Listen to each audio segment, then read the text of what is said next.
Hello students and Jai Hind. I welcome you all to Magnet Brains. My name is Pratik Mishra and we are going to continue our discussion of Bhakti and Sufi tradition that we were doing in the past lecture.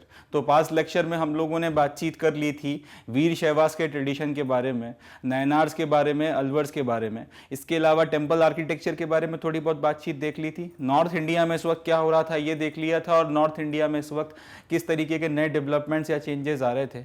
एक नया religion आया था और जिसके कारण आपको religion के sphere में या फिर कल्चर के स्फीयर में कुछ चेंजेस वगैरह देखने को मिल रहे थे, उनके बारे में थोड़ी सी बातचीत करी थी। एंड वहीं से आज हम लोग अपने डिस्कशन को कंटिन्यू करेंगे। हम लोग ये देखेंगे कि उस नए रिलीजन के साथ में किस तरीके से हमारी सोसाइटी पे असर पड़ा एंड सूफीज़ वगैरह ने आने के बाद में सोसाइटी में किस तरीके से अपना एक इन्फ्लुएंस डाला है। तो ये सारी चीज़ें हम लोगों को आज के लेक्चर में करनी है। And without any further ado here तो जो पहला टॉपिक हमारा आज रहने वाला है that is popular practice of Islam. ये एक नए रिलीजन के तौर पर जब इस्लाम हमारे देश में नॉर्थ के इलाकों में आया, नॉर्थ वेस्ट के इलाकों से और सेंट्रल एशिया वगैरह से जब इस्लाम हमारे देश में आया तो ये सिर्फ ऐसा नहीं था कि ये सिर्फ ये आपका सिर्फ रूलिंग एलिट्स तक ही महदूद होकर रह गया, ऐसा नहीं था। ये आपके समाज के काफ़ी सारे दूसरे तबकों में भी गया, सोसाइटी के काफ़ी सारे तबकों ने इसको एज अ रिलीजन जो है एक्सेप्ट किया। तो जब इस्लाम आपके देश में आता है आप ये पाते हैं कि ये आपके समाज के डिफरेंट जो तबके हैं सबके ऊपर सबको जो है किसी ना किसी तरीके से असर डालता है। ये सोशल स्टेटा पर एक अपना छाप छोड़ता है, ना सिर्फ रूलिंग इलीट मगर जो आपका सबसे लोअर लेवल के तबके के लोग हैं वो उन तक को भी जो है ये टच करता है। अब वो सारे लोग जो इस नए रिलीजन में कन्वर्ट होते हैं या फिर इस नए रिलीजन को अपनाते हैं वो इस बिलीफ सिस्टम को अडॉप्ट करने के साथ साथ इसके जो 5 फंडामेंटल्स हैं उनको भी अडॉप्ट कर लेते हैं। जब भी कोई व्यक्ति जो है इस्लाम को अपनाता है या फिर कोई मुस्लिम अगर इस्लाम को मानता है तो इसके कुछ 5 फंडामेंटल्स होते हैं जो आपको फॉलो करने हैं, चाहे आप कहीं पर भी रहते हो, चाहे आप नॉर्थ अमेरिका में हो, चाहे आप अफ्रीका में हो, चाहे आप रशिया में हो, चाहे आप अरब के रेगिस्तानों में रह रहे हो, चाहे आप अंटार्कटिका पर रह रहे हो या ऑस्ट्रेलिया में रह रहे हो, कोई मतलब नहीं है मगर आपने इन 5 फंडामेंटल्स को फॉलो करना है अगर आप एक मुस्लिम हैं या फिर आप इस्लाम को फॉलो करते हैं। सबसे पहला आता है शहादा, उसके बाद आती है नमाज एंड या फिर सलात, तीसरे को बोलते हैं ज़कात, चौथे को सव्म या फिर रोज़ा बोला जाता है और 5वां होता है हज। ये 5 जो हैं फंडामेंटल्स हैं जिनको आपने फॉलो करना है। तो जब इस्लाम हमारे देश में आया और हमारे देश में अलग अलग सोशल स्टेटा में अलग अलग सामाजिक तबके के लोगों ने इसको अडॉप्ट करना शुरू किया और इसमें कन्वर्ट होना शुरू हुए तो उन्होंने इन 5 फंडामेंटल्स को अपनाना शुरू किया या इन 5 फंडामेंटल्स को फॉलो करना शुरू किया। मगर इन 5 फंडामेंटल्स के अलावा अगर आप देखोगे तो आपको इस्लामिक प्रैक्टिसेस में भी आप काफ़ी डाइवर्सिटीज देखने के लिए मिलती हैं। ये 5 चीज़ें लगभग हर व्यक्ति जो है वो मानता है मगर इसके अलावा कुछ डाइवर्सिटीज भी आपको जो है इस्लामिक प्रैक्टिसेस या पूरा का पूरा जो आपका ट्रेडिशन है उसमें देखने को मिलती है।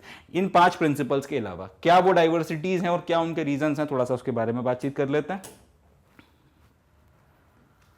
तो ये जो डाइवर्सिटीज हैं ये डाइवर्सिटीज के कई सारे रीजंस हैं। सबसे पहला रीजन तो यह है कि आपके सेक्टेरियन एफिलिएशंस की आप शिया इस्लाम में कन्वर्ट हुए हैं या फिर आप सुन्नी इस्लाम में कन्वर्ट हुए हैं, और शिया में भी आप कन्वर्ट हुए हैं तो फिर आप कौन से वाले शिया हैं, सुन्नी में अगर आप कन्वर्ट हुए हैं तो कौन से वाले सुन्नी हैं। उसके बाद में फिर एक आपका जो डिफरेंस है वो और आ जाता है, वो है अशराफ का और अजलाफ का। तो या फिर पसमानदा वगैरह का।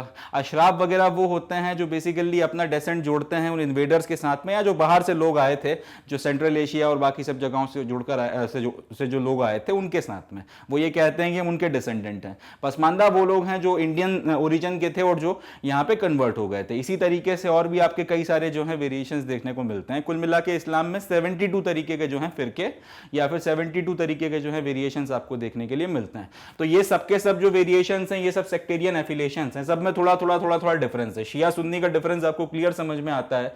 देवबंदी हो गए, बरेलवी हो गए, इसके बाद में आपके अहले हदीस हो गए, ये सब का जो डिफरेंस है ये भी होता है। इसके अलावा कई एक और आपकी कम्युनिटी होती है जैसे अहमदिया बोलते हैं, कई लोग उन्हें मुस्लिम्स मानते भी हैं, कई लोग मुस्लिम्स नहीं मानते हैं, बहरहाल वो अपने आप को मुस्लिम्स बोलते हैं। तो इन सब में थोड़े डिफरेंसेस आपको देखने को मिलते हैं। अब ये सारे के सारे जो डिफरेंसेस हैं वो सेक्टेरियन एफिलिएशंस की कैटेगरी में आ जाते हैं। कहने का मतलब ये है कि इसके पहले के ये जो 5 आपके फंडामेंटल्स हैं, ये सब के सब मान रहे हैं। जो 72 के 72 फिरके हैं या 72 आपकी जो कम्युनिटीज डेवलप हो गई हैं, वो सब की सब इन बातों को तो मान रही हैं, मगर इसके अलावा काफी सारी और चीजों को लेकर उनके विवाद हैं आपस में या उनके डिफरेंसेस हैं, तो उसके कारण सेक्टेरियन एफिलिएशन ने जन्म लिया। उसके कारण क्या हुआ, आपको इस्लामिक प्रैक्टिसेस में भी डाइवर्सिटी देखने के लिए मिलती है। पहली तो ये चीज हो गई।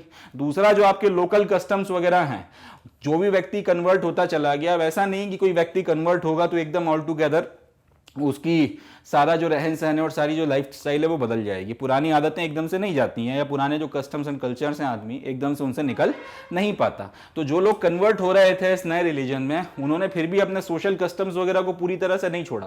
फंडामेंटल्स इस रिलीजन के अपना लिए, मगर साथ ही साथ वो अपने लोकल कस्टम्स भी जो है वेरियस जिन जिन समाजों से वो लोग आ रहे थे वो लेकर आए, और उनको भी जो है अपनी तरफ से उन्होंने कॉन्ट्रीब्यूट करना शुरू किया। तो हर एक जगह पे अलग अलग जगहों पर जहां आपको मुस्लिम्स देखने के लिए मिलते हैं, सबके सब एक जैसे नहीं होते। अफ्रीका या फिर सब सहारा के क्षेत्र में रहने वाले जो मुस्लिम्स हैं, वो इंडोनेशिया में रहने वाले मुस्लिम से ऑल टुगेदर डिफरेंट हैं। हालांकि दोनों एक ही रिलीजन फॉलो कर रहे हैं और उसके फंडामेंटल्स वगैरह सेम है। वजह यह है कि उनके अपने खुद के कुछ लोकल कस्टम्स भी हैं, अपना खुद का एक कल्चर भी है, एक ट्रेडिशन भी है, खाना पीना है, रहन सहन है, जो आपस में नहीं मिलता। और ये जो चीजें नहीं मिलती हैं, इसके कारण अलग अलग जगहों पर एक ही रिलीजन मानने के बाद भी इन लोगों में आपको डिफरेंसेस देखने के लिए मिलेंगे, पहली चीज। दूसरी बात, अगर एक ही समाज में आप देखेंगे तो भले ही आप एक ही रिलीजन को फॉलो कर रहे हैं, मगर किस सोशल कैटेगरी में आप आते हैं, अपर क्लास में है, मिडिल क्लास में है, लोअर मिडिल क्लास में है, या फिर एकदम यहाँ परिस्थितियां आपकी खराब है, इन सब बातों के ऊपर भी डिपेंड करता है कि आपके कस्टम्स वगैरह किस तरीके के रहने वाले हैं। और भी कुछ एग्जांपल्स ले लेते हैं हम लोग इसके।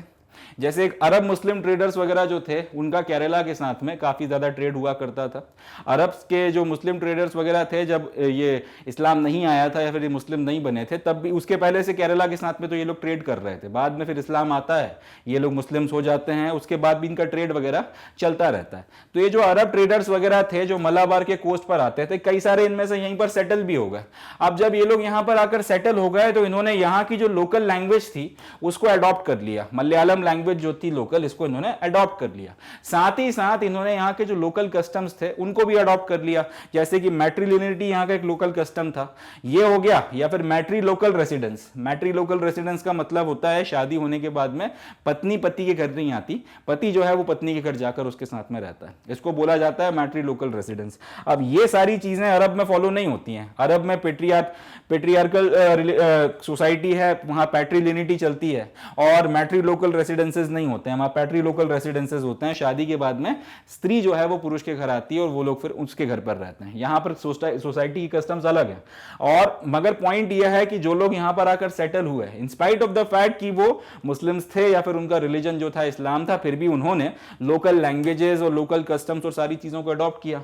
यही बात हर जगह लागू होती है, और अलग अलग जगहों पर इस नए रिलीजन को जिन लोगों ने एक्सेप्ट किया, उन्होंने अपने पुराने कस्टम्स को नहीं छोड़ा। या फिर अगर बाहर से भी लोग आके किसी नई जगह पे बसे हैं, तो उन्होंने भी नई जगह के कस्टम्स को अडॉप्ट किया है, और इसके कारण आपको वेरिएशंस जो हैं कई सारी जगहों पर इस पूरी की पूरी प्रैक्टिस में देखने के लिए मिलते हैं। चलें जी आगे बढ़। अब ये जो ब्लेंड अपना बनकर तैयार हो रहा है, जिसमें कुछ फंडामेंटल्स जो हैं रिलीजन के वो चेंज नहीं हो रहे, मगर बाकी जो लोकल कस्टम्स वगैरह हैं वो भी साथ में चल रहे हैं, और दोनों आपस में मिक्सअप होकर हर एक नई जगह पर एक नए तरीके का कल्चर आपको दे रहे हैं। In spite of the fact कि रिलीजन सेम है लोगों का, मगर फिर भी कल्चरल डाइवर्सिटीज आपको देखने को मिल रही हैं। इसका एक एग्जांपल अपने को जो मॉस्क वगैरह है उसके आर्किटेक्चर में बहुत अच्छे से देखने के लिए मिलता है। जब भी कोई मॉस्क बनती है तो उसमें कुछ पर्टिकुलर फीचर्स वगैरह ऐसे हैं जो यूनिवर्सल रहते हैं। जैसे कि हर एक मॉस्क जो है उसका ओरिएंटेशन मक्का की तरफ में होता है, और उसमें मिहराब होती है और मिनबार होती हैं। क्या होती हैं मैं भी बताऊंगा, मगर ये दो बातें अपने को ध्यान रखनी है कि जब भी कोई मॉस्क वगैरह बनती है तो उसका ओरिएंटेशन हमेशा मक्का की तरफ होता है, और उसमें मिहराब और मिनबार बनाई जाती है। मिहराब का मतलब होता है एक खास तरीके का दरवाजा होता है जिसके तहत जिससे आपको इंडिकेशन मिलता है कि किबला किस तरफ है। किबला का मतलब होता है मक्का की तरफ डायरेक्शन किस तरफ है, आपको किस तरफ मुंह करके नमाज पढ़नी है। तो सारे लोग फिर जो है मिहराब के अनुसार उस तरफ मुंह करके अपना नमाज पढ़ते हैं। मिनबार एक थोड़ा सा हाई प्लेटफॉर्म होता है जहां पे बैठकर आपका मस्जिद का जो मुल्ला या फिर मौलवी होता है वो आपको खुतबा वगैरह देता है, एक रिलीजियस लेक्चर होता है जैसे प्रवचन वगैरह होते हैं उस तरीके से कि वो नमाज वगैरह पढ़वाने के बाद में खुतबा देता है या फिर उसमें वो बातचीत करता है। तो ये जो चीज़ है उसको एक सर्टेन हाइट पे बैठ के करता है ताकि वो सब लोगों को ढंग से एड्रेस कर ले, इसको मिनबार बोला जाता है। तो ये मिहराब और मिनबार जो है ये आपको लगभग हर मस्जिद में देखने के लिए मिलती हैं और हर मस्जिद जो है आपको उसका डायरेक्शन जो है मक्का की तरफ देखने के लिए मिलता है। तो ये तो यूनिवर्सल फीचर्स हो गए कि आपने मस्जिद बनानी है तो ये फीचर तो डालना ही डालना है। मगर इसके अलावा जहां पे मस्जिद बन रही है उस इलाके का जो लोकल आर्किटेक्चर है वो भी जो है मस्जिद के आपका जो निर्माण होता है उसमें अपना कुछ ना कुछ असर दिखाता है। जो लोकल आर्किटेक्चर्स हैं उनके भी काफी सारे फीचर्स जो हैं मॉस्क वगैरह जब बनाई जाती हैं उसमें आपको दिखते हैं। एग्जाम्पल के लिए उसकी छत किस तरीके से बनाई जा रही है, उसके बिल्डिंग मटेरियल कौन कौन से इस्तेमाल किए जा रहे हैं और उसमें जो आपका आर्किटेक्चर किस तरीके का लगाया जा रहा है, ये सारे फीचर्स डिपेंड करता है इस बात के ऊपर कि कहां पर इसको बनाया जा रहा है। और यहीं से हमको समझ में आते हैं आपके जो कल्चरल वेरिएशंस हैं वो। इसको ज्यादा अच्छे से समझने के लिए कुछ एग्जांपल्स देख लेते हैं। ये जो है दिल्ली की मस्जिद है, जामा मस्जिद। अब इसका जो ये जो है आपका मेहराब हो गया और यहाँ पे बैठ के सब अपना जो भी वो नमाज वगैरह पढ़ते हैं और ये पूरा इसका आर्किटेक्चर कुछ इस तरीके से बनाया गया है। इसमें डोम्स वगैरह हैं, इसमें इस तरीके की मीनारेट्स वगैरह आपको देखने को मिलती हैं ऑल दैट। अच्छा जी, ये भोपाल की ताजुल मस्जिद है, ये भी मोर और लेस कुछ उसी तरीके की है। अब ये देखिए, ये कश्मीर की मस्जिद है। अब ये मस्जिद और इस मस्जिद को देखिए, इन दोनों मस्जिदों को, ये ऑलमोस्ट मोर और लेस आपको एक जैसी देखने को मिल रही है, मगर ये जो कश्मीर वाली है ये ऑल टुगेदर अलग है। तो ये जो मस्जिद है अब ये इसका आर्किटेक्चर एकदम ही अलग हो गया। इसमें आपको मिहराब वगैरह देखने के लिए मिल रही है, सारी चीज़ें हैं, मगर आर्किटेक्चर ऑल टुगेदर डिफरेंट है। इसलिए डिफरेंट है क्योंकि कश्मीर में बिल्डिंग्स इसी तरीके से बनती हैं या फिर जो बड़े बड़े आपके आर्किटेक्चर का काम किया जाता है उसमें जनरली इसी तरीके की स्टाइल अपनाई जाती है। तो ये जो है अब लोकल वेरिएशन आपको मस्जिद में जो है देखने के लिए मिल गया। और देखें, अब ये केरला की चेरेमन मॉस्क है। यहाँ पर इसका जो आर्किटेक्चर है वो एकदम ही अलग है। यहाँ पर जिस तरीके से इसको बनाया गया है इसका आर्किटेक्चर ऑल टुगेदर अलग है। इंस्पाइट ऑफ द फैक्ट कि इसमें भी एक डोम और 2 मीनारेट्स आपको देखने के लिए मिल रही हैं, मगर उसके बाद में भी ये वाली जो मस्जिद है इसका आर्किटेक्चर इससे बिल्कुल अलग है और इससे तो बिल्कुल ही अलग है, इन दोनों से बिल्कुल अलग है। तो इस तरीके से कहाँ पर आपका ये मॉस्क बनाई जा रही है उस पर भी काफ़ी ज़्यादा, उसका भी जो है काफ़ी ज़्यादा असर आपको देखने के लिए मिलता है। ये आपका मिहराब है, इस तरीके से एक सर्टेन कमरा जो ये दरवाज़ा जो बनाया जाता है थोड़ा सा सर्टेन शेप के साथ में दिखाने के लिए कि किबला किस तरफ है। ये आपका मिहराब हो गया। ये मिनबार है, ये सर्टेन हाइट पे बैठकर यहाँ से जो आपका मुल्ला है यहाँ पे खड़ा होके या फिर यहाँ बैठकर वो अपना यहाँ से खुतबा सुनाता है, तो ये आपको इसको मिनबार कहा जाता है। ये सारी जो चीज़ें हैं ये सारे वेरिएशंस आपको देखने के लिए अलग अलग जगहों पे मिलते हैं। तो मॉस्क के आर्किटेक्चर में ये सारे डिफरेंसेस आपको समझ में आते हैं। चले जी, अगला जो हमारा टॉपिक आता है वो है नेम ऑफ द कम्युनिटीज़। ये जो टाइम पीरियड अब चल रहा है 12-13 सेंचुरी के आसपास, 13-14 सेंचुरी के आसपास, जिसमें हमारा जो नॉर्थ में ख़ास तौर पे कल्चर और रिलीजन में कुछ चेंजेस वगैरह आपको देखने को मिल रहे हैं। एक नए तरीके का रिलीजन आ गया है, बाहर से लोग काफ़ी मात्रा में आ गए हैं और वो सब सोसाइटी में जो एक चर्निंग हो रही है, एक ब्लेंड बन रहा है। इस टाइम पीरियड में एक सवाल हम लोगों के दिमाग में उठेगा या फिर उठना वाजिब है कि जो ये बाहर से लोग आ रहे थे आखिर हम इन लोगों को बोलते क्या थे, हम लोग इनको किस नाम से एड्रेस करते थे, और क्या किसी व्यक्ति की रिलीजियस आइडेंटिटी इस वक्त तक बहुत इंपॉर्टेंट बन गई थी। जिस तरीके से आज की तारीख में रिलीजियस आइडेंटिटी काफ़ी ज़्यादा इंपॉर्टेंट हो गई है, या फिर लोग रिलीजन को एक बहुत इंपॉर्टेंट एस्पेक्ट मानते हैं उनके व्यक्तित्व का। काफ़ी सारे लोग, काफ़ी सारे तबके के लोग इस बात को फॉलो करते हैं, बड़ा स्ट्रिक्टली फॉलो करते हैं। तो ये एक सवाल ये बनता है कि क्या जब ये नए रिलीजन आया और उसके बाद में एक इमोशनल ब्लेंडिंग या मिक्सिंग शुरू हुई, तब भी लोग इस तरह से करते थे, या ये जो कंसेप्ट है आज हमारे दिमाग में कि आपका रिलीजन कुछ है, मेरा रिलीजन कुछ है, क्या ये कंसेप्ट डेवलप हुआ था?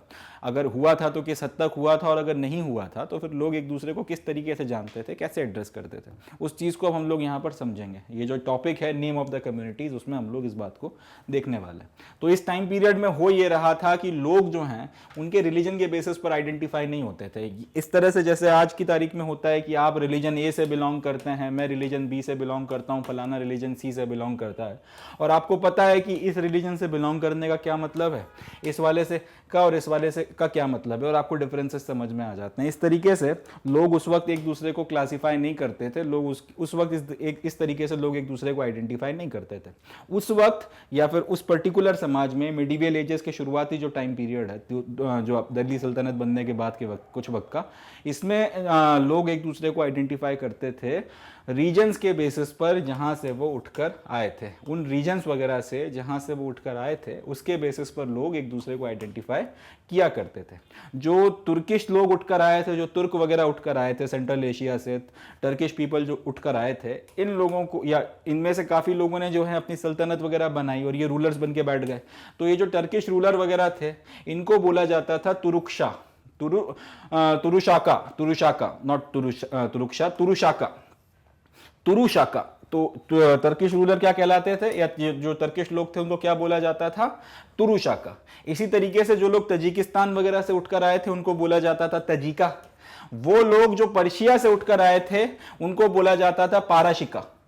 ये जो नाम वगैरह हैं ये रिलीजन के ऊपर बेस्ड नहीं है, ये रीजन के ऊपर बेस्ड हैं कि आप कहाँ से आए हैं। तो आप तर्क हैं, आप सेंट्रल एशिया से आए हैं, तो क्योंकि पहले शाकाज वहाँ से आ चुके थे तो आप बेसिकली उन्हीं शाखाओं के रिश्तेदार या रिलेटिव्स लग रहे हैं, तो आपने और क्योंकि आप अपने आप को तुर्क बोल रहे हैं तो आपको लोगों ने तुरुशाका बोलना शुरू कर दिया।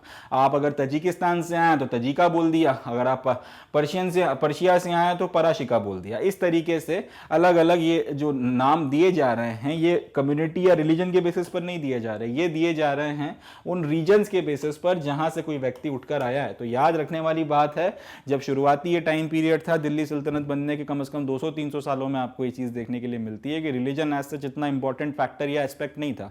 लोग एकदम से इस बात को लेकर अवेयर नहीं थे कि एक अलग रिलीजन का होने का क्या मतलब होता है।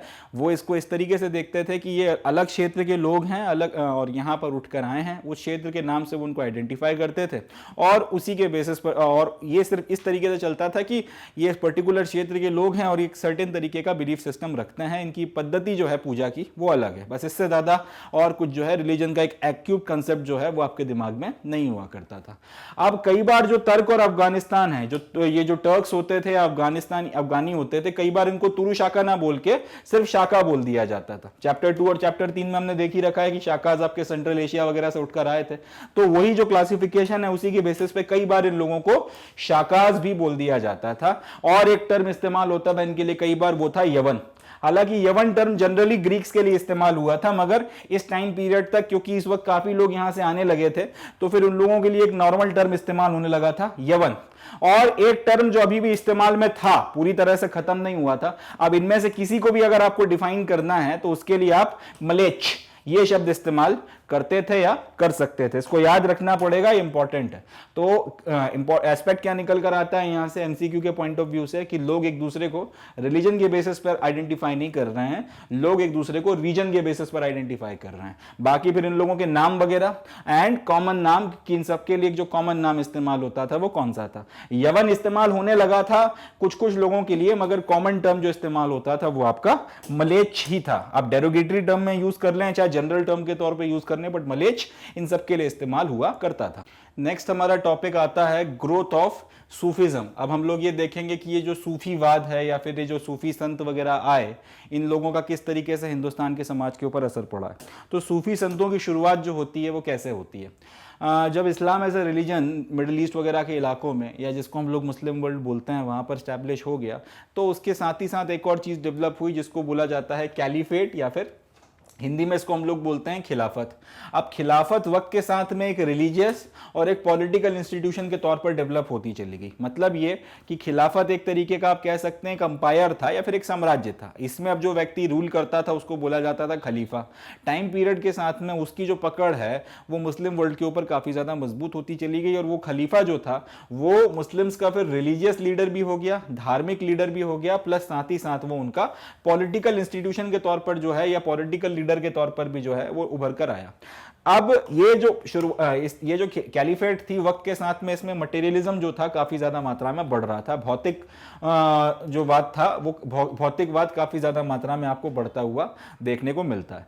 तो इसके प्रोटेस्ट में कि भाई आपकी जो कैलिफेट है इसमें मटेरियलिज्म बढ़ रहा है, इंस्पाइट ऑफ द फैक्ट कि कैलिफेट आपके लिए एक रिलीजियस इंस्टीट्यूशन भी है और एक पॉलिटिकल इंस्टीट्यूशन भी है और इसका अपना एक इंपॉर्टेंस है। उसके बाद भी इसमें जो मटेरियलिज्म बढ़ रहा है, जो भोग विलास की टेंडेंसीज या प्रवृत्ति बढ़ रही हैं, इसके विरोध में एक मूवमेंट खड़ा हुआ।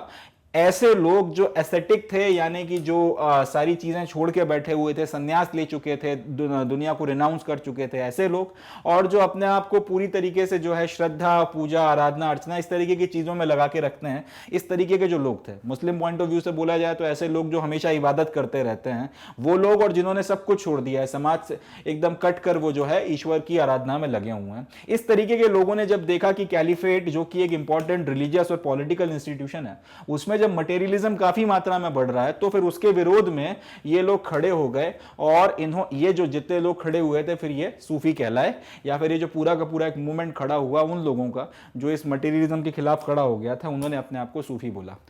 इनको और भी कुछ समस्याएं थी। इनका कहना यह था कि जो आपके थियोलॉजियंस हैं, थियोलॉजियंस वगैरह, जो आपके स्कॉलर्स वगैरह होते हैं, जो इंटरप्रिटेशन वगैरह करते हैं किसी भी रिलीजियस टेक्स्ट का या फिर किसी इस तरीके की कोई और भी टेक्स्ट वगैरह है, उसका अगर आप इंटरप्रिटेशन करने वाले स्कॉलर्स की बात करेंगे, उनको थियोलॉजिस्ट बोला जाता है।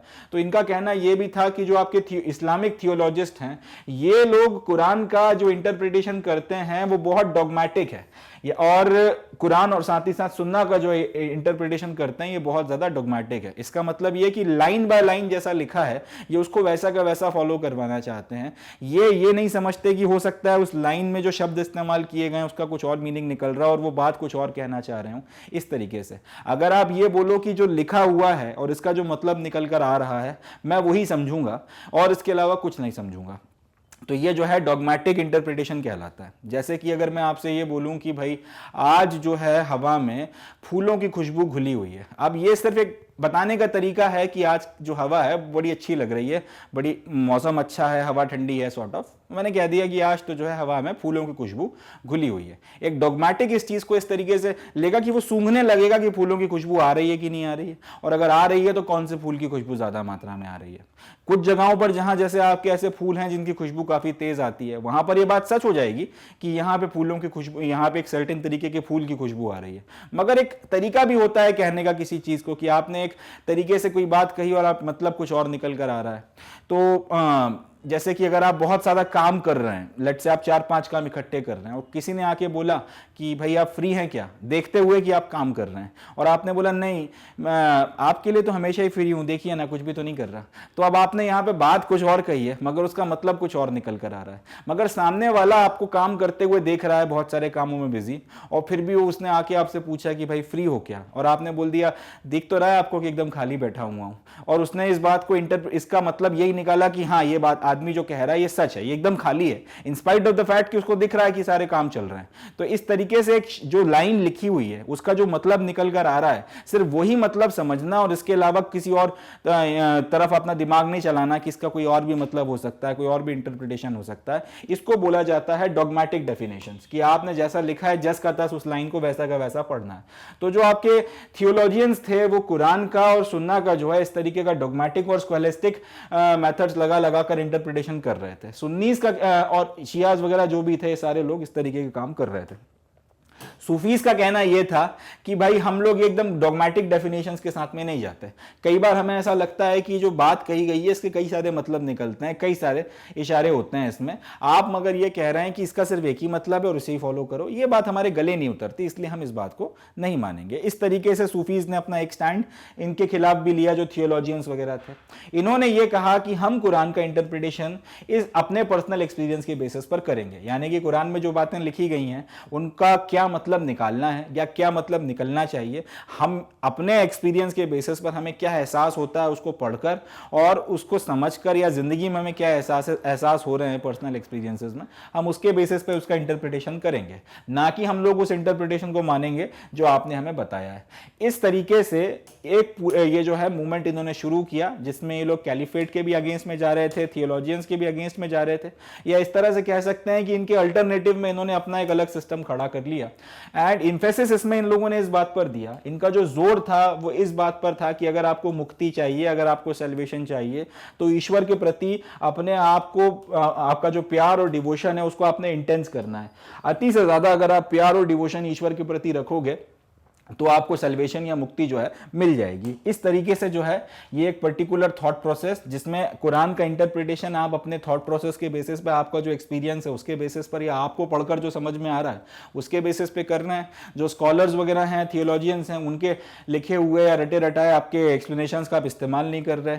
मटेरियलिज्म जो आपका खिलाफत में बढ़ रहा है आप उसके खिलाफ हैं। इन सारी बातों से अलग आपने अपना एक एम्फेसिस जो है इस बात पे दिया है कि अपने आप को डुबा दीजिए ईश्वर की आराधना में या डिवोशन में, आप अपने आप को लगा दीजिए। तो ये जो पूरा का पूरा मूवमेंट यहां से खड़ा हुआ, वो पूरा का पूरा मूवमेंट फिर आगे जाके सूफी मूवमेंट कहलाता है।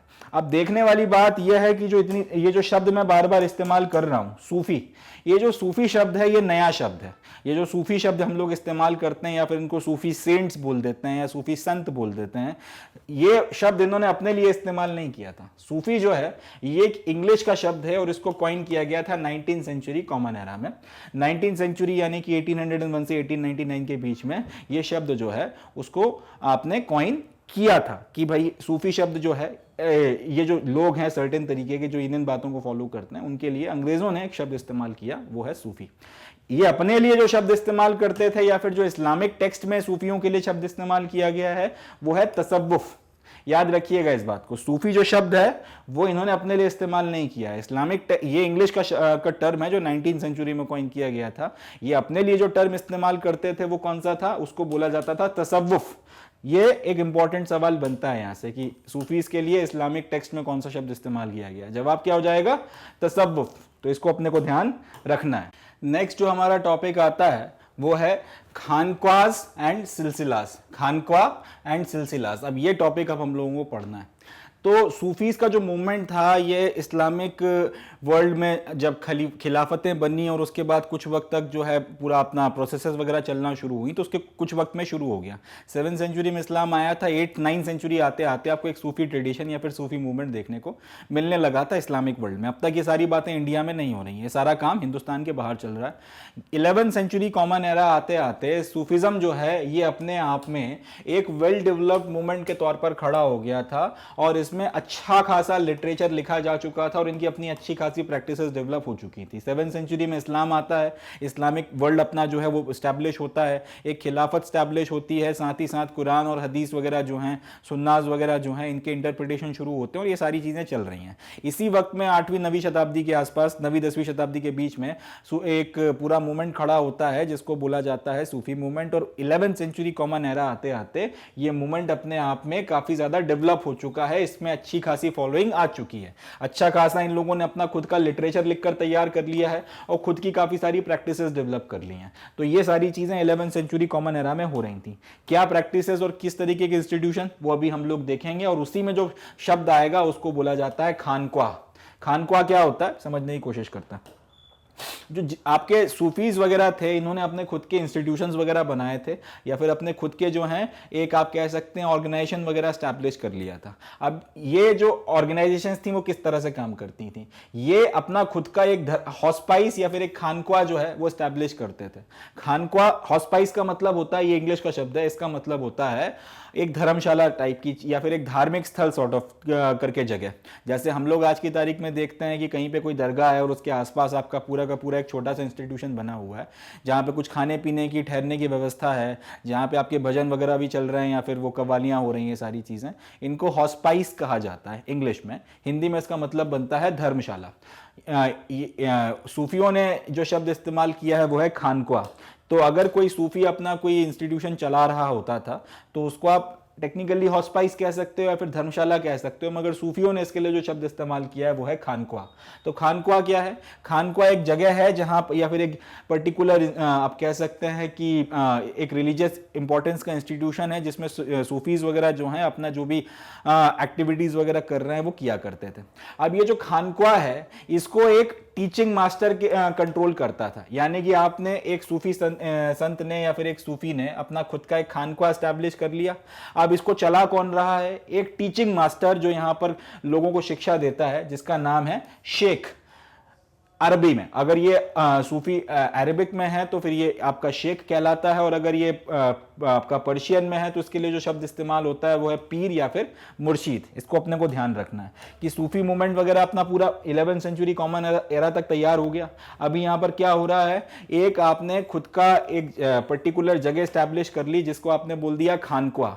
खानक्वा को कंट्रोल कौन कर रहा है, एक टीचिंग मास्टर कंट्रोल कर रहा है जो यहाँ पे पढ़ाता है, धर्म की शिक्षा वगैरह देता है। इसको बोला क्या जा रहा है, शेख बोला जा रहा है अरबी भाषा में, और अगर आप फारसी में बात करोगे, पर्शियन में इसको या तो पीर बोल रहे हैं या फिर इसको मुर्शीद बोल रहे हैं। अब ये जो शेख है या फिर पीर है या मुर्शीद है, या इंग्लिश में इसके लिए जो हम लोग वर्ड यूज कर रहे हैं टीचिंग मास्टर, ये अपने साथ में कुछ लोगों को इनरोल भी करता है, ये अपने कुछ शिष्य वगैरह जो है वो भी रखता है। कुछ लोग अगर इससे सीखने आते हैं, इसके स्टूडेंट बनते हैं, तो वो भी शामिल होते हैं इसके साथ में।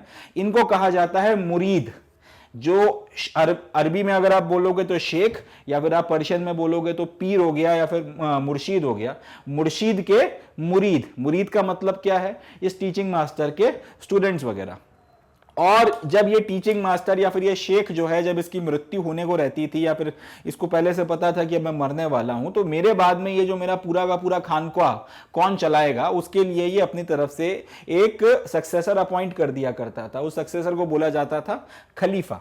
अब किसी खानक्वा में किस तरीके से आपको क्या कंडक्ट रखना है, वहां पर क्या होगा और क्या नहीं होगा, क्या रूल्स एंड रेगुलेशंस का पालन होने वाला है, जो आपका टीचिंग मास्टर है वो स्पिरिचुअल कंडक्ट किस तरीके से करवाएगा, वहां पर किस तरीके से जो है धार्मिक गतिविधियां होंगी। एक चीज, वो अपने इनमेट्स वगैरह के साथ, यानी कि वहीं पर जो रहने वाले उसके स्टूडेंट्स और दूसरे लोग हैं उनके साथ में किस तरीके से मिलेगा, क्या उसका कंडक्ट रहेगा, और बाहर से अगर कोई व्यक्ति आ रहा है तो उसके साथ में वो किस तरीके से मिलेगा। इन सबके जो रूल्स वगैरह भी हैं शेख स्टैब्लिश किया करता था। तो यहां से हम लोगों को क्या बातें समझ में आती हैं कि सूफी इंस्टीट्यूशंस किस तरीके से काम करते थे। उन्होंने अपनी छोटी छोटी धर्मशालाएं बना ली थी, जिसको इंग्लिश में हॉस्पाइस बोला जाता है, हिंदी में हम लोग धर्मशाला ही बोलते हैं। और इन्होंने अपने लिए जो शब्द इस्तेमाल किया था वो क्या था, खानक्वा।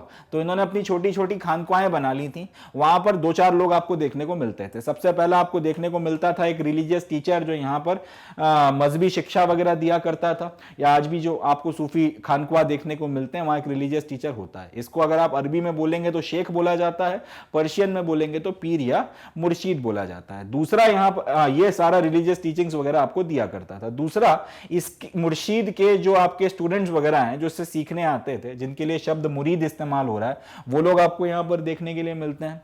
तीसरा, ये यहां पे करता, और अगर इसकी मृत्यु हो जाएगी तो इसके बाद में कौन संभालेगा, उसके लिए ये अपना एक सक्सेसर अपॉइंट करता था, उसको बोला जाता था खलीफा। अब शेख करता ये था कि यहां पर किस तरीके से स्पिरिचुअल कंडक्ट होगा, खानक्वा में किस तरीके से इबादत की जाएगी, किस तरीके से बाकी सारी चीजें होंगी, उसके रूल्स एंड रेगुलेशंस बनाएगा। वहां रहने वाले लोग और वहां जो बाहर से लोग आ रहे हैं उनके साथ में किस तरीके से मिलना, उसके भी रूल्स एंड रेगुलेशंस जो है ये आपका शेख या फिर आपका पीर या मुर्शीद जो है बनाकर तैयार करता था। नेक्स्ट जो चीज आती है वो है सूफी सिलसिला। हम लोग अब समझने की कोशिश करते हैं खानक्वा के बाद जो दूसरा शब्द है सिलसिला या सिलसिलास, इसका क्या मतलब है। सूफी सिलसिले का मतलब होता है एक continuous chain between the master and his disciples, यानी कि लेट से कोई एक शेख हुआ या फिर कोई एक पीर या फिर कोई एक मुर्शीद हुआ, उसने अपनी तरफ से एक सर्टेन तरीके की रिलीजियस टीचिंग्स वगैरह दी। अब इन रिलीजियस टीचिंग्स वगैरह को उसने अपने ये आपका जो मास्टर या फिर शेख है उसको हम लोगों ने वन मान लिया। उसने अपने कुछ डिसाइपल्स वगैरह को भी दिया, 2, 3, 4 लेट से उसके इस ये जो आपका मुर्शीद है इसके आपके 3 मुरीद हुए थे, या फिर ये आपका जो सूफी शेख है इसके 3 आपके स्टूडेंट्स वगैरह हुए। उसने अपनी तरफ से जो भी अपना नॉलेज वगैरह देना है इनको दिया, इन्होंने फिर किसी और को दिया, इसने किसी और को दिया, इसने किसी और को दिया, और इस तरीके से ये फिर आपका पूरा आगे चलता चला गया। अब ये जो सारे के सारे आपके जो नए नए स्टूडेंट्स हैं, हालांकि नॉलेज इनको किनसे मिल रहा है, 5वें को दूसरे से मिला है, तीसरे ने 6वें को दिया है, चौथे ने 7वें को दिया है, मगर इन सबसे पूछा जाएगा कि आप किसके मुरीद हो, जवाब ये सबके सब देंगे कि हम इनके मुरीद हैं, जो आपका मेन शेख है जिसने ये शिक्षा की शुरुआत करी थी। इस तरीके से जब एक पर्टिकुलर सूफी के साथ आप अपने आप को जोड़ते हो, भले ही आपने उससे सीखा हो या ना सीखा, उसके किसी स्टूडेंट से सीखा हो, तो एक एक जो कंटिन्यूअस चेन बनकर तैयार होती है इसको बोला जाता है सिलसिला। तो ये, और क्योंकि ये सूफी संतों का पूरा चेन वगैरह है, इसको कई बार सूफी सिलसिला भी बोला जाता है। ये सूफी सिलसिला का मतलब क्या हो गया, एक कंटिन्यूअस चेन हो गई in between the master and his disciples. बात समझ में आती है? एक पर्टिकुलर आपका मास्टर है, एक पर्टिकुलर आपका शेख है, उसके लेट से 3 स्टूडेंट हैं, स्टूडेंट 1, स्टूडेंट 2 और स्टूडेंट 3। अब इन 3 स्टूडेंट्स, ये मास्टर ने इन 3 स्टूडेंट्स को लेट से अपनी शिक्षा वगैरह दी। इन्होंने फिर स्टूडेंट नंबर 4, स्टूडेंट नंबर 5 और स्टूडेंट नंबर 6 को ये शिक्षा अपनी ट्रांसफर कर दी। कायदे से इन्होंने सीखा किनसे है? इन लोगों से सीखा है। मगर इनसे ये पूछा जाएगा कि आप मुरीद किसके हो, तो वो जवाब देंगे कि हम अपने मास्टर के मुरीद हैं, भले उन्होंने उसे सीखा हो या ना सीखा हो। मगर क्योंकि ये कंटिन्यूएशन में चेन बनी आ रही है, इनसे जिन्होंने सीखा था उन्होंने इनको सिखाया है, या फिर इनके बाद वाले जो आएंगे वो जो इनसे सीखेंगे वो भी यही बोलेंगे कि हमने अपने इन मास्टर से सीखा है। तो एक जो कंटिन्यूअस चेन आपकी बनकर तैयार हुई है आपके सूफी और उनके स्टूडेंट्स के बीच में, इसको, या मास्टर्स एंड डिसाइपल्स के बीच में, इसको सिलसिला बोला जाता है। तो ये जो है सूफी सिलसिला कहलाता है। अब 12th सेंचुरी कॉमन एरा आते आते आप ये पाते हैं कि इस्लामिक वर्ल्ड के काफी सारे जो इलाके हैं वहां पर सूफी सिलसिले जो हैं वो क्रिस्टलाइज होने लगे थे, यानी कि काफी मात्रा में आपको सूफी सिलसिले देखने को मिलने लगे थे। और इस ऐसी कुछ आपकी पर्टिकुलर सूफी खानकुआ जो हैं वो काफी ज्यादा फेमस होने लगी थी, वहां पर आपको काफी ज्यादा लोग और फॉलोअर्स वगैरह जो हैं जाते हुए दिखते थे। अब ये माना जाने लगा था 12वीं शताब्दी कॉमन एरा आते आते ये माना जाने लगा था कि जो सूफी हैं इनके पास में स्पिरिचुअल पावर्स हैं, एंड इसकी मदद से ये लोग जो हैं अपनी जो ब्लेसिंग्स वगैरह हैं अपने डिवोटीज वगैरह को ट्रांसफर करते हैं। मतलब वही कंसेप्ट डेवलप होने लगा था कि सूफियों के पास में चमत्कारी ताकतें होती हैं और इसकी मदद से ये लोग लोगों का भला कर सकते हैं। ईश्वर के की आराधना करने के कारण इन्होंने कुछ स्पिरिचुअल पावर हासिल कर ली है और डिवोटीज तक ये उसको ट्रांसमिट कर सकते हैं। यहीं से एक और चीज शुरू होती है कि हर एक सूफी सिलसिले में अगर आपको स्टूडेंट के तौर पर शामिल होना है, अगर आप किसी के मुरीद बनना चाहते हैं, अगर आप किसी सूफी संत के स्टूडेंट बनना चाहते हैं, तो फिर उसके सूफी सिलसिले में शामिल होने के लिए, उसकी खानख्वाह में एडमिशन लेने के लिए आपको फिर स्पेशल रिचुअल्स वगैरह से भी गुजरना पड़ता था और इनिशिएशन वगैरह जो है किया जाता था। जैसे एक सर्टेन सूफी है, उसने बोला कि भाई आपको अगर मेरे सिलसिले में शामिल होना है तो आपको ये सारी चीजें करनी पड़ेंगी और आने के बाद में आप ये चीजें नहीं कर पाओगे, ये कपड़े पहनोगे, ये खाओगे, ये पियोगे, इन चीजों से दूर रहोगे। अब इस तरीके, और इसके अलावा आने के पहले मैं आपके साथ कुछ प्रोसेस करूंगा, आपको नहलाऊंगा, धुलाऊंगा, आपको ये इत्र लगाऊंगा और सारी चीजें करूंगा, बाल शेव कर दूंगा आपके, इस तरीके से। तो कुछ खास तरीके की प्रोसेसेस वगैरह जो है वो भी बनने लगी थी, जिनके बाद जो है आप इनिशिएशन किया करते थे या फिर आप किसी स्टूडेंट को, किसी व्यक्ति को अपना मुरीद बनाते थे, अपना स्टूडेंट बनाते थे और उसको अपनी खानख्वाह में शामिल किया करते थे। तो इस तरीके से जो सूफी सिलसिले हैं ये डेवलप होना शुरू हो गए थे। ये सारी की सारी बातचीत हिंदुस्तान के बाहर के इलाकों में हो रही है, अभी तक हम लोग इंडिया में एंटर नहीं किए हैं। अभी ये सारा जो काम है ये इंडिया के बाहर चल रहा है। चलें आगे बात करते हैं। अब जैसे कोई सूफी शेख है, कोई शेख हो गया या पीर बोल लें या मुर्शीद बोल लें, जब इस तरीके के किसी खानख्वाह में किसी शेख की मृत्यु होती थी तो फिर उसकी जो टॉम्ब है, उसकी जो कब्र वगैरह है, जिसको दरगाह बोला जाता था, वो उसके फॉलोअर्स वगैरह के लिए डिवोशन का सेंटर बन जाता था और वहाँ पर लोग जो हैं काफ़ी मात्रा में उस की दरगाह पर जो है अपना सर झुकाने आया करते थे। काफ़ी मात्रा में जो है लोग वहाँ पर उसके वहाँ इस तरह से कह सकते हैं कि वहाँ पे पहुंचकर बस अपना रिस्पेक्ट पे करने के लिए उस सूफी संत को जिसकी मृत्यु हो गई और जिसकी आपने वहाँ पे कब्र बना दी है उस पर आया करते थे। इससे हुआ ये कि वक्त के साथ में ये जो सूफी संत है जिसकी मृत्यु हो गई है और जिसका टॉम्ब बना दिया गया उसके खानख्वाह वगैरह में, उसकी जो दरगाह बना दी गई है, इस पे लोगों की प्रैक्टिस ऑफ पिलग्रिमेज शुरू हो गई। जिस तरीके से हम लोग तीर्थ यात्रा वगैरह करते हैं उसी तरीके से लोगों ने भी जो है वो सूफी संतों की दरगाहों पर जाना शुरू कर दिया। इसके लिए एक शब्द जनरेट हुआ जिसको बोला जाता है जियारत। लोगों ने सूफी संत की जो दरगाह है उस पर जियारत शुरू कर दी। खास तौर पे जिस दिन आपकी मृत्यु हुई थी उसकी जो डेथ एनिवर्सरी होती है किसी भी सूफी संत की, उस दिन जो है जियारत करना काफी ज्यादा कॉमन है। आज तक ये आपको इंडिया में भी देखने के लिए मिलता है और इंडिया के बाहर भी अगर सूफी संतों की कुछ टॉम्ब्स वगैरह हैं तो वहां पर आपको जियारत का कंसेप्ट देखने के लिए मिलता है। जिस तरीके से हम लोग पिलग्रिमेज करते हैं, तीर्थ यात्राओं पर जाते हैं, उसी तरीके से है कि कोई सूफी संत है तो उसकी दरगाह पर आप जाओगे, सर झुकाओगे, अपने रिस्पेक्ट्स पे करोगे। ये जो चीज है ये जियारत कहलाती है। और खास तौर पर जब उनकी मृत्यु हुई थी, जिस दिन उनकी डेथ एनिवर्सरी पड़ती है, उस दिन जियारत काफी की जाती है। यहीं से एक पूरा का पूरा कंसेप्ट आपका डेवलप हुआ, जिसमें आप शेख को वली बोलने लगे या फिर शेख को वली बोलकर आप उसको रिवर करने लगे। वली का मतलब क्या होता है? वली का मतलब होता है कि वो ईश्वर का दोस्त है या फिर वो सूफी है जो ईश्वर के ज्यादा करीब है, और क्योंकि उसने अपनी पूरी जिंदगी ईश्वर के प्रति लगाई थी, इसलिए ईश्वर के प्रति उसने समर्पित की थी, तो उसके पास में बरकत है या फिर ईश्वर का ग्रेस है। तो भले ही उसकी मृत्यु हो गई और वो अभी उसकी जो चबूतरा वगैरह टॉम वगैरह बना के रख दिया गया है, मगर क्योंकि उसने पूरी जिंदगी ईश्वर की भक्ति में लगाई थी, तो ईश्वर ने उसको कुछ ग्रेस या फिर कुछ बरकत दी है, और उस बरकत के बेसिस पर मरने के बाद भी वो व्यक्ति जो है करामत दिखा सकता है या फिर वो कुछ आपके लिए मिरेकल्स वगैरह परफॉर्म कर सकता है। यहीं से जो है पूरा का पूरा आपका कल्ट डेवलप हुआ है, जिसमें आप किसी सूफी को वली मानते हो और उसके जो टॉम वगैरह हैं उन पर जाकर अपना सर वगैरह झुकाते हो। अब अगर किसी एक पर्टिकुलर खानक्वाह में, किसी एक सूफी खानक्वाह में ऐसे एक से ज्यादा शेख होते हैं जिनकी वहां साइड बाय साइड अगर आपने या फिर आसपास अगर आपने कब्रें बनाई हुई हैं, और उन सबके बारे में ये कल्ट डेवलप हो जाता है कि ये सबके सब वली हैं, तो उनको अलग अलग वली ना बोलकर उनके लिए एक और शब्द इस्तेमाल होता है, औलिया।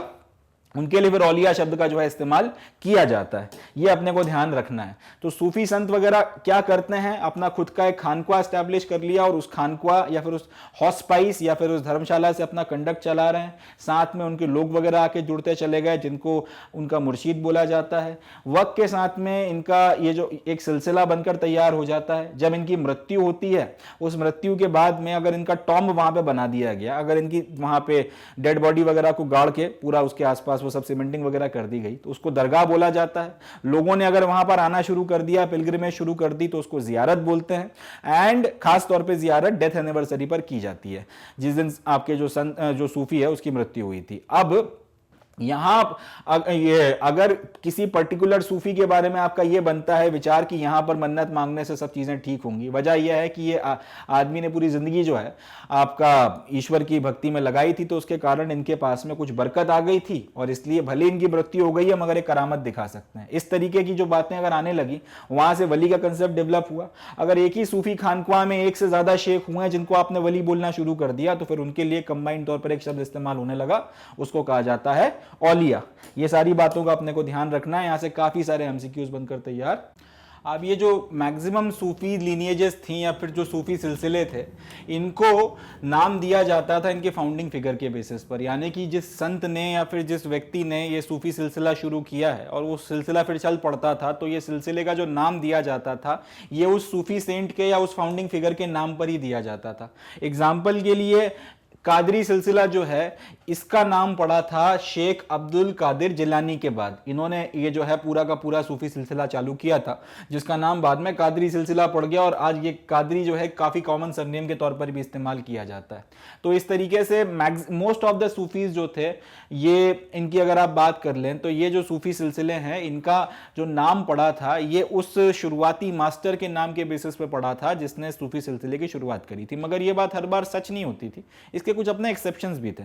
जैसे कि कुछ आपके सूफी सिलसिले थे जिनका नाम उस जगह के नाम पर रखा गया था जहां पे सूफी सिलसिले की शुरुआत हुई थी। जैसे कि अफगानिस्तान में एक जगह पड़ती है चिश्त, और यहां पर एक सूफी सिलसिला शुरू हुआ था जिसका नाम था चिश्ती।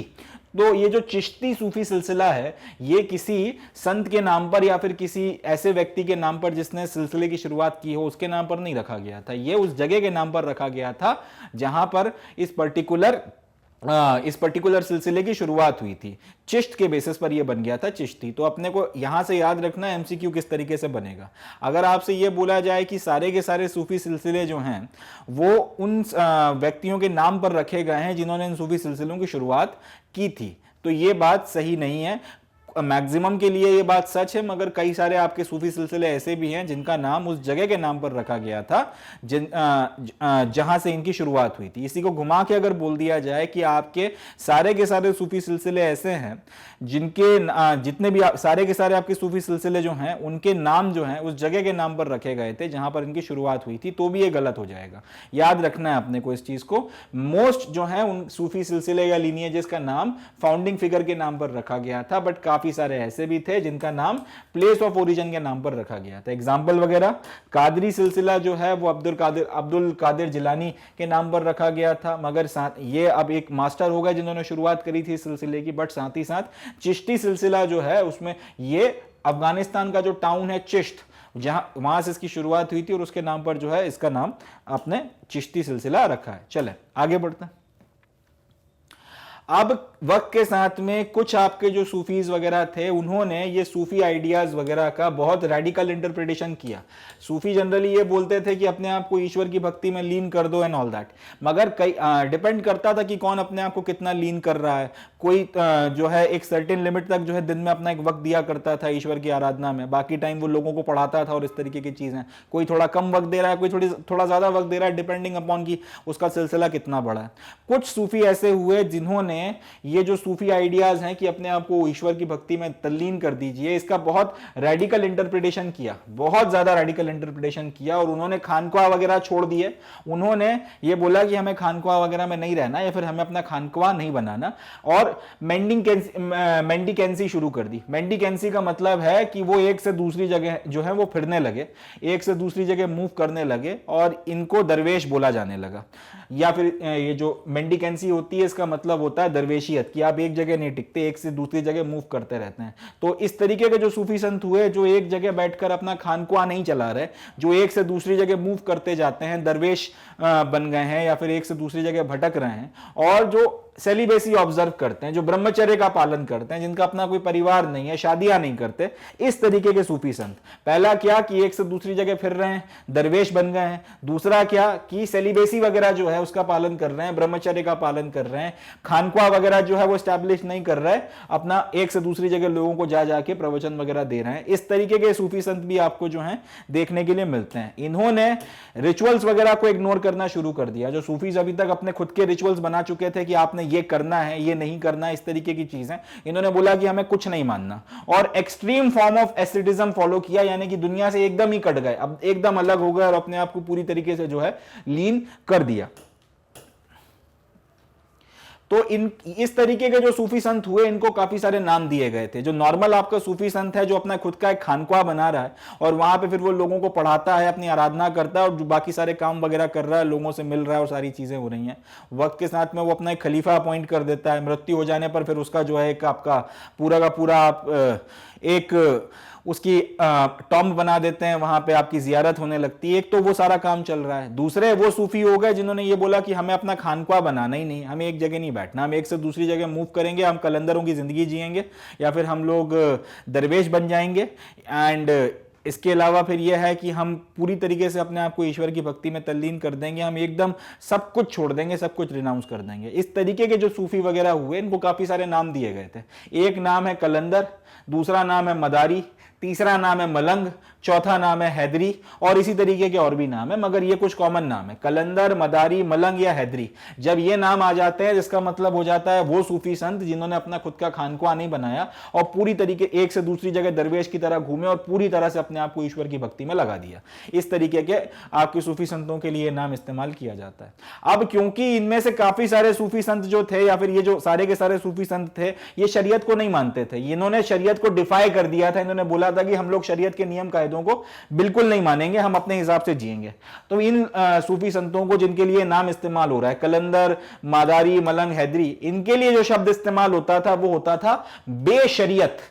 बेशरियत याद रखिएगा, जिस तरीके से हम लोग बेशरम शब्द इस्तेमाल करते हैं उसी तरीके से वो सारे के सारे आपके सूफी संत जिन्होंने खानख्वाह नहीं बनाए, एक से दूसरी जगह दरवेशों की तरह जिए और सब कुछ रिनाउंस कर दिया, किसी रूल्स एंड रेगुलेशंस को नहीं माना, शरीयत को भी जो है उन्होंने डिफाई कर दिया। इस तरीके के जो सूफी संत हुए हैं जिनको कलंदर, मदारी, मलंग, हैदरी ये सारे नाम दिए जा रहे हैं, इनके लिए एक और शब्द इस्तेमाल होता था, इनको कहते थे बेशरियत। और इन्हीं के कॉन्ट्रास्ट में वो सूफी संत जो शरीयत को मानते थे उनको कहा जाता था बाशरियत। बाशरियत एक यहां इसको याद रखने का तरीका है, एक होता है बाइज्जत बरी किया जाता है, एक ये शब्द बार बार इस्तेमाल होता है, आपने सुना भी होगा, फिल्मों में काफी आता है, बाइज्जत बरी किया जाता है।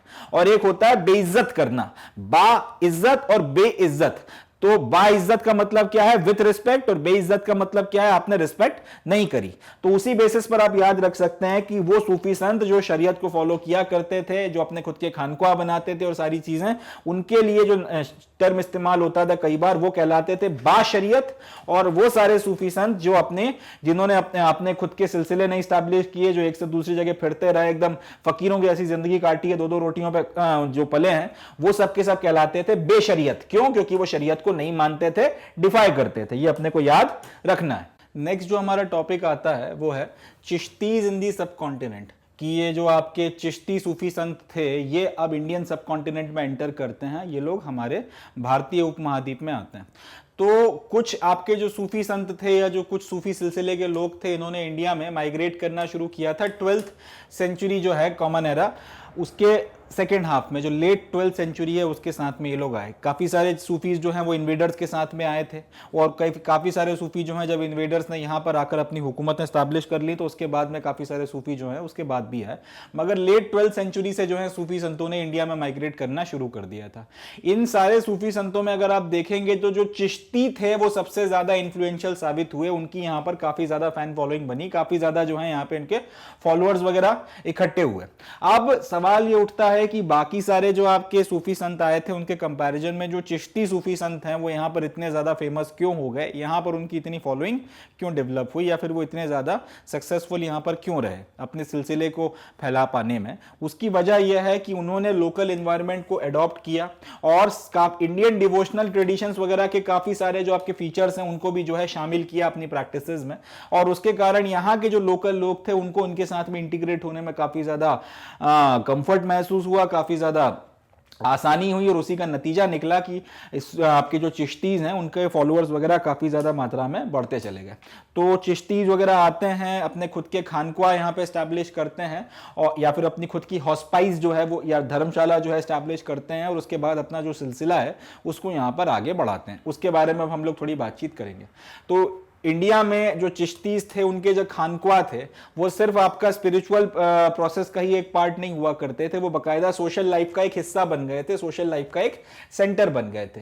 जैसे कि शेख निजामुद्दीन के हॉस्पाइस की बात कर लेते हैं, या फिर शेख निजामुद्दीन के अगर हम लोग खानख्वाह की बात कर लेते हैं, तो ये 14th सेंचुरी कॉमन एरा में स्टैब्लिश हुआ था। उस वक्त का जो दिल्ली शहर हुआ करता था, आज के दिल्ली की बात नहीं कर रहा हूं, उस वक्त का जो दिल्ली शहर हुआ करता था उसका एक हिस्सा था जिसको बोलते हैं गियासपुर।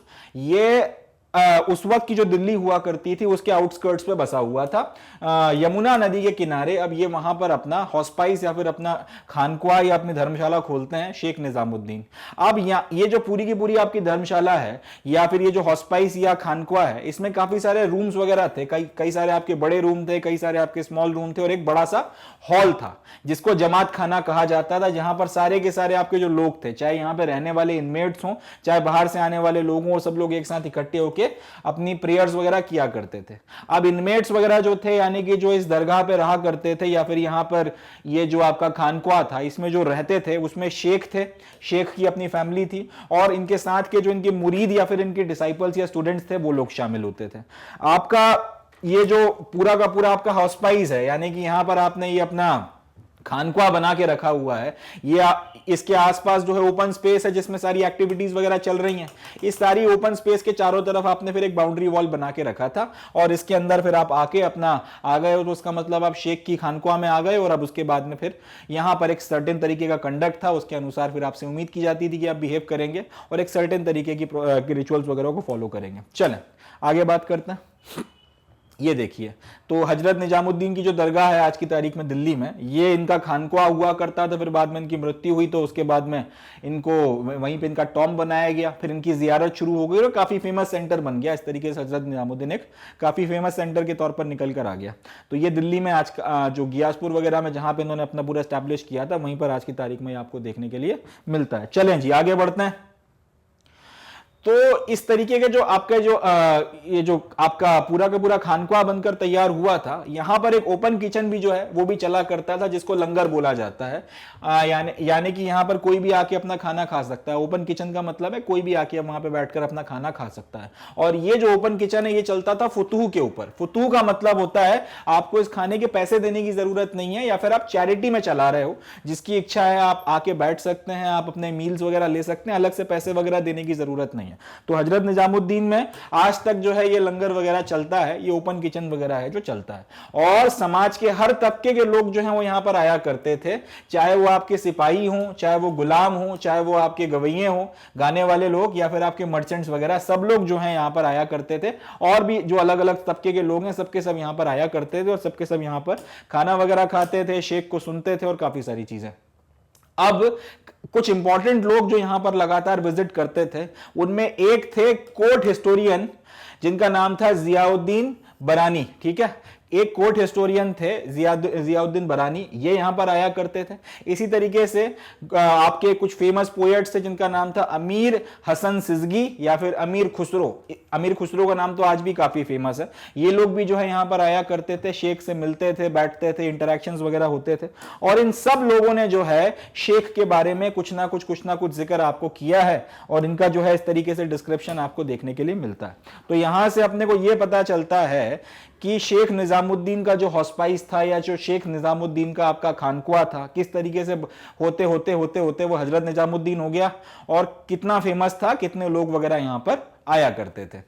अब यहां जो प्रैक्टिसेस वगैरह अडॉप्ट की जाती थी, अब जैसे कि मैंने बोला कि आपका पूरा एक बाउंड्री वॉल बनी हुई है, उसके अंदर आप आ गए तो आप शेख की खानकुआ में शामिल हो गए, या फिर आ गए हैं और अब आपको एक सर्टेन तरीके का बिहेवियर या कंडक्ट आप शो करेंगे, उसकी आपसे उम्मीद की जाती थी। तो ये पर्टिकुलर जो चीजें यहां पर होती थी, या जो बिहेवियर कंडक्ट जो आपको करना था, जिसकी एक्सपेक्टेशंस आपसे है, उसमें क्या क्या है। सबसे पहले तो आप शेख के सामने जाकर झुकेंगे, वो करेंगे उनके सामने। बोइंग का मतलब आप जैसे हम लोग नमस्कार करके यूं झुकते हैं, आप कितना झुकेंगे वो डिपेंड करता है कौन सा शेख है, मगर उसके सामने झुकना जो है, वो करना जो है, वो पहली चीज है। दूसरा, यहां पर जो भी व्यक्ति आएगा उसको पानी पूछा जाएगा। तीसरा, अगर कोई यहां पर शेख का मुरीद बनना चाहता है, शेख का स्टूडेंट बनना चाहता है, तो उसके बाल जो हैं वो मुंडा दिए जाएंगे, उसका जो सर जो है उसको शेव ऑफ कर दिया जाएगा। ये हो गया। इसके अलावा यहां अगर आप आ गए हो तो फिर आपको योगिक एक्सरसाइजेस वगैरह जो है वो करवाई जाएंगी, आप योग वगैरह की भी जो है प्रैक्टिस करोगे।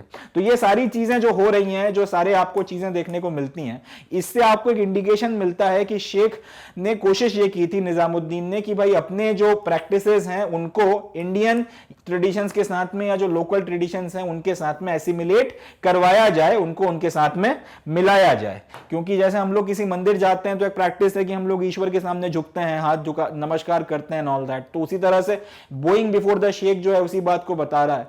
नॉर्मल प्रैक्टिस है हमारी कि कोई भी आता है तो हम लोग उससे पानी पूछना है, तो ये प्रैक्टिस भी जो है जुड़ गई वक्त के साथ में। आपने जो आपके योगी वगैरह होते हैं वो अपने बाल वगैरह मुड़ा के रखते हैं, एकदम सर वगैरह जो है साफ करके रखते हैं, वही प्रैक्टिस आपने भी फॉलो करना शुरू कर दी और योग वगैरह करना शुरू करवा दिया। तो ये सारी बातें बता रही हैं कि शेख निजामुद्दीन ने काफी कोशिशें करी थी ताकि वो इंडियन ट्रेडिशंस को एसिमुलेट कर सकें, अपनी प्रैक्टिसेस में लोकल ट्रेडिशंस को शामिल कर सकें, और उसी का नतीजा भी निकला कि इनके फॉलोअर्स वगैरह जो हैं काफी संख्या में बढ़े हैं, काफी बड़ी संख्या में इनके फॉलोअर्स वगैरह जो हैं इंडिया में बढ़े, और आज तक जो है फॉलोइंग वगैरह आपको देखने के लिए मिलती है। ये देख लीजिए एक और फोटोग्राफ, काफी लोग आते हैं यहां पर, ये पूरा का पूरा उनकी हॉस्पाइस या फिर खानकुआ या फिर दरगाह या फिर धर्मशाला, जो भी आप कहना चाहें, वो बनी हुई है। अब जो शेख निजामुद्दीन थे, इन्होंने काफ़ी सारे अपने स्पिरिचुअल सक्सेसर्स को अपॉइंट किया। जैसे कि खलीफा हमने बात की थी कि अगर कोई आपका शेख है, जब उसकी मृत्यु होती है तो उसके बाद में कौन संभालेगा उसके पूरे के पूरे सिलसिले को, उसके लिए वो खलीफा अपॉइंट करते थे। उसी तरह से शेख निजामुद्दीन ने अपने कई सारे सक्सेसर्स अपॉइंट किए थे, काफ़ी सारे स्पिरिचुअल सक्सेसर्स को अपॉइंट किया, और उनको ये जिम्मेदारी दी कि भाई आप इंडियन सब कॉन्टिनेंट के अलग अलग हिस्सों में जाइए, वहां पर अपनी अपनी हॉस्पाइसेस या फिर अपनी अपनी खानकुआ एस्टैब्लिश करिए, और इंडियन सब कॉन्टिनेंट के वेरियस पार्ट में भी जो है आप सूफी सिलसिला जो अपना है, चिश्ती सिलसिला, इसके संदेश को पहुंचाइए और इसके कामों को बढ़ाइए। नतीजा ये निकला कि इंडियन सब कॉन्टिनेंट के काफी सारे इलाकों में सूफियों की काफी सारी जो है सूफी चिश्तियों की अगर हम बात कर लें, उनकी खानकुआ या हॉस्पाइसेस वगैरह स्टैब्लिश हुई, और इन लोगों का जो प्रभाव है, इनका जो फेम है चिश्तियों का, खासतौर पे निजामुद्दीन का, इनका जो आपका फेम है वो बढ़ता चला गया। नतीजा ये निकला कि फिर काफी मात्रा में लोग जो है इनकी जो दिल्ली की में हजरत निजामुद्दीन की श्राइन है वहां पे पिलग्रिमेज के लिए या फिर जियारत के लिए आने लगे। चले, अब ये जो जियारत है, पिलग्रिमेज जो होती है, सूफी संतों की बहुत सी आपको दरगाहें इधर इधर देखने के लिए मिलती हैं इंडिया में। तो इन सूफी संतों की जो दरगाहें हैं वहां पर पिलग्रिमेज के लिए जाना या फिर वहां पर जियारत करना, ये इंडियन सब कॉन्टिनेंट में आज की तारीख में 7 शताब्दियों से चल रहा है। लगभग 700 साल हो गए इंडिया में इस प्रैक्टिस को फॉलो होते हुए। चिश्तियों के आने के बाद में और अलग अलग जगहों पर जो आपकी ये टॉम्स वगैरह बनी है और उस पर फिर जब आपने जियारतें शुरू हुई हैं और ये प्रैक्टिस फिर धीरे धीरे जोर पकड़ती चली गई, इसमें फिर आपके ये लगभग 700 सालों से आज की तारीख में अब ये चल रही है। प्रिवेलेंट आज की तारीख में भी इंडिया में ये है। खास तौर पे 5 चिश्ती ऐसे हैं, 5 आपके ऐसे चिश्ती सूफी हुए हैं जिनकी दरगाहों पर सबसे ज्यादा लोग जो हैं वो विजिट करते हैं या फिर जियारत देने जाते हैं। उनके हम लोग नाम देख लेते हैं। सबसे पहले जो है उनका नाम है शेख मुनीउद्दीन सिजगी। ये अजमेर 1235 में इनकी मृत्यु हुई थी और अजमेर में जो है राजस्थान में इनकी जो खानकुआ है और बाद में इनका जो टॉम या फिर दरगाह जो है वो बनी हुई है। इसके बाद में अगले आते हैं ख्वाजा कुतुबुद्दीन बख्तियार काकी। 1235 में इनकी भी मृत्यु हुई थी। इनका जो टॉम है वो दिल्ली में देखने को मिलता है। शेख फरीदुद्दीन गंज ए शकर 1265। अजोधन, ये आज की तारीख में पाकिस्तान में चला गया है। इसके बाद शेख निजामुद्दीन औलिया 1325, इनके बारे में भी हम लोग बात कर ही रहे थे, हजरत निजामुद्दीन अनौल, दिल्ली में। इसके बाद शेख नसरुद्दीन चिराग ए दिल्ली 1356 में इनकी मृत्यु हुई थी और इनका भी जो आपका टॉम्ब है या इनकी जो दरगाह है वो दिल्ली में आपको देखने के लिए मिलती है। अच्छा जी, आगे बढ़ते हैं।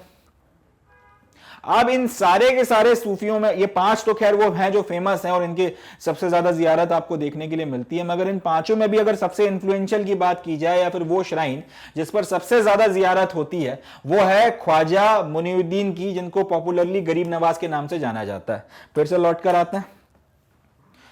ख्वाजा या शेख मुनीउद्दीन सिजगी 1235 अजमेर राजस्थान, इनको एक और नाम से जाना जाता है जिसे क्या बोलते हैं, गरीब नवाज। इनकी श्राइन पर जितने भी आपके जो सबसे रिवर्ड सूफी सेंट्स हुए हैं उनमें सबसे ज्यादा जियारत या फिर सबसे ज्यादा जो पॉपुलैरिटी है वो इनकी थी।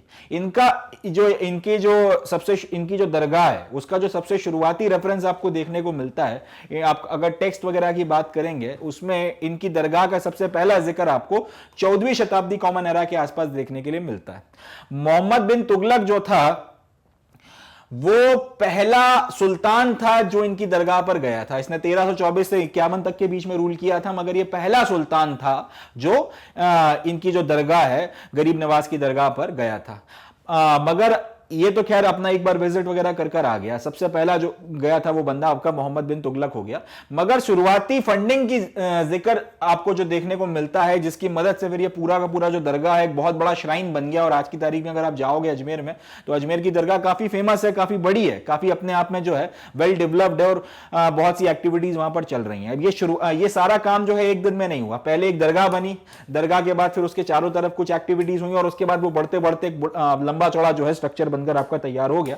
तो इसके लिए जो सबसे अर्लीस्ट फंडिंग आपको देखने को मिलती है, कंस्ट्रक्शन वगैरह जो यहां पर हुआ है उसका सबसे अर्लीस्ट फंडिंग वगैरह जिस व्यक्ति ने किया था वो था Sultan Ghiyasuddin Khilji of Malwa, late 15th century. तो ये इस बात को याद रखिएगा, ऐसे सवाल बनता है।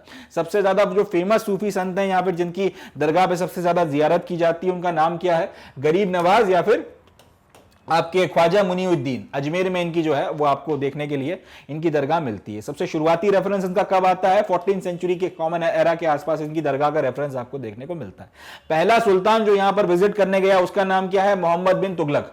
एंड सबसे शुरुआती फंडिंग जब कंस्ट्रक्शन वगैरह करा के इस दरगाह को बड़ा किया गया और ये पूरा का पूरा जो खानकुआ है बहुत ज्यादा डेवलप हो गया, उसका नाम उस व्यक्ति का नाम क्या है जिसने इसके लिए कंस्ट्रक्शन के लिए पैसे दिए थे, Sultan Ghiyasuddin Khilji of Malwa, late 15th century. चलें आगे बढ़ते हैं।